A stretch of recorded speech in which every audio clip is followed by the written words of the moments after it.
guys, so today I'm here to do a review for you, and this review, or more of a discussion I guess you could say, and it is on Paper Towns by John Green. I just finished this book literally like a half hour ago or something, and I was like, I'm gonna do a discussion because I want to, and I have nothing else to do right now, and no one's home. This book follows Quentin Jacobson as well as his friends Raider, Ben, and new to the party, Lacey, as well as Margot Roth Spiegelman, who really isn't in the book that much, but she is a main focus of the book.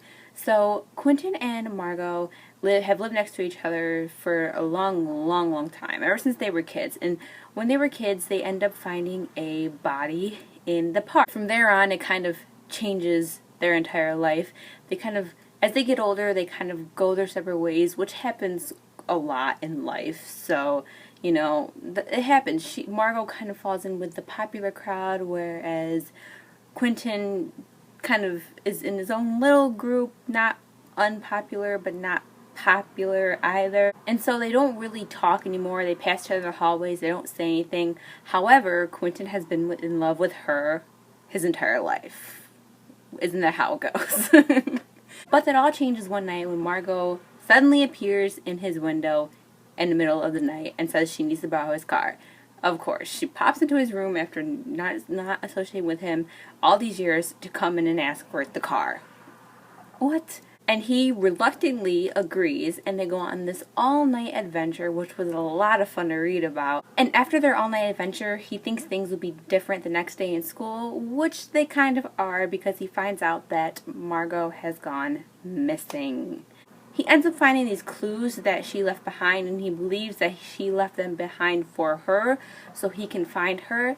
And so he goes on this adventure throughout the book, trying to piece together all the clues to find Margot. Now this book, okay, I just want to point out right now and say that I am not the biggest fan of Margot, and I think that we're not supposed to really like her that much in this book, because I think she is kind of stuck up a little bit and thinks that the way she thinks and the way she sees the world is the right way, and the way that everyone else sees them, like college, marriage, kids, family, that's the wrong way. She doesn't want her life to be the typical ordinary life. She doesn't want to follow the so-called rules that she feels have been set forth for her, which is completely fine. You know, if you don't want to do that, then you go and do what you want to do.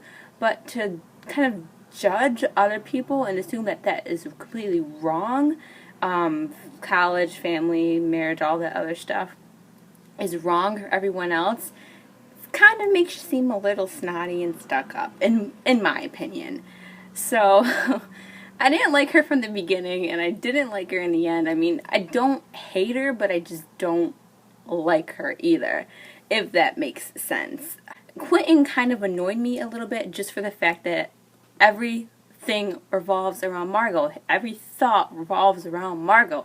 Every single thing he did revolves around Margot. He non-stop talking about Margot with his friends, and he gets mad at his friends when they want to talk about something else or do something else that's not involved around Margot. And it kind of annoyed the heck out of me. Okay, like, the world does not revolve around Margot Roth Spiegelman, people. It does not. And it kind of, throughout this book, it kind of made it seem like she just did this for the attention. At least that's what I thought. And it turns out that's not the case, but it just kind of seemed that way. Overall, I enjoyed this book quite a bit. Just because I didn't like the character doesn't mean I hated the book. Now, that's also not to say that I hated Quentin, because I don't. Some of the thought process, some of the things he did annoyed me, but overall I like Quentin as a character, especially towards the end. He definitely did change and kind of grow up a little bit from the beginning of the book to the end. So overall, I did like Quentin's character. Still don't like Margot's character. Just gonna put that out there. My favorite part of this book definitely has to be the part 3, when they finally realize where she is and they go on this awesome road trip, him and his friends, and I just think that's probably the whole best part of this book. And oh, like I said, I did enjoy this book. I posted quite a bit of it, and pretty much it goes, no shit, if I ever end up being the kind of person who has 1 kid and 7 bedrooms, do me a favor and shoot me. Which is kind of how I feel. That's how I think. I mean, why do you need 7 bedrooms? Literally 7 bedrooms, like bedrooms to sleep in for you and one kid. Like, I don't get it. Or you and your husband and kid. Still, 2 bedrooms, like, it's all you need. I mean, okay, maybe have a third bedroom as like a guest bedroom, or if you end up having another kid, you know, just, I could see that. But 7 actual literal bedrooms for 2 people, 3 people, 4 people, no, this does not make sense to me. Never understood that.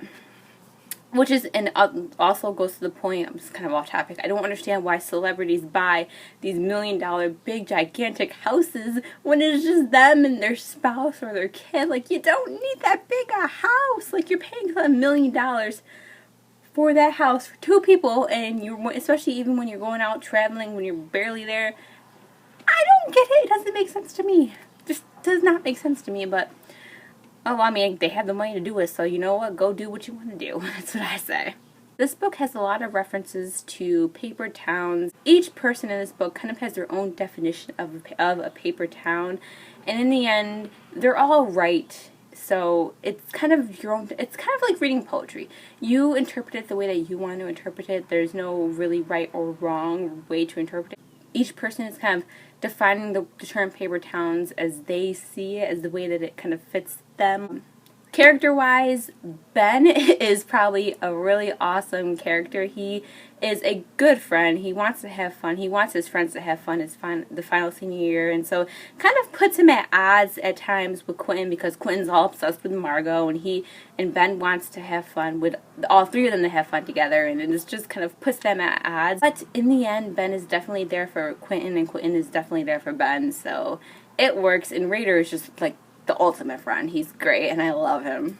And so Ben's hilarious as well, if you guys were wondering. He's freaking funny, and a lot of stuff I marked was from him. Yes, like I said, my favorite part of this book definitely has to be the ending, part 3, where they finally go on this road trip to find out where Margot is. And I thought it was great. The whole time I was so invested in this road trip, and it was fun, and Lacey is one hell of an organizational skilled person, you know. She gets them on point when it comes to the stops.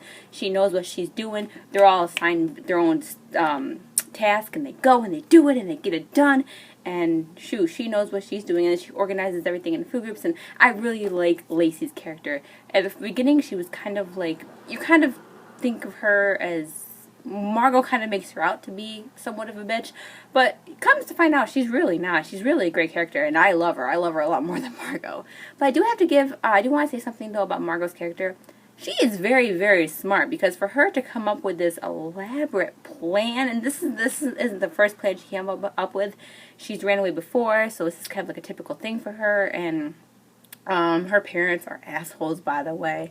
But Margot is very smart to come up with these elaborate plans, and also courageous to actually go and do them, because coming up with these ideas and these plans is one thing, but to actually go out and do them and set forth and leave everything behind, that takes a lot of courage, and I definitely have to applaud her for that. Yeah, overall, I did really enjoy this book, and I didn't rate it yet on Goodreads, but I think I'm going to be giving it a 4 out of 5 stars, somewhere around there, because I really liked it. And if you're a fan of John Green, you're going to like this book as well. So yes, let me know what you guys thought about this book and the characters and all that other fun stuff, and I will see you in the next video. Bye!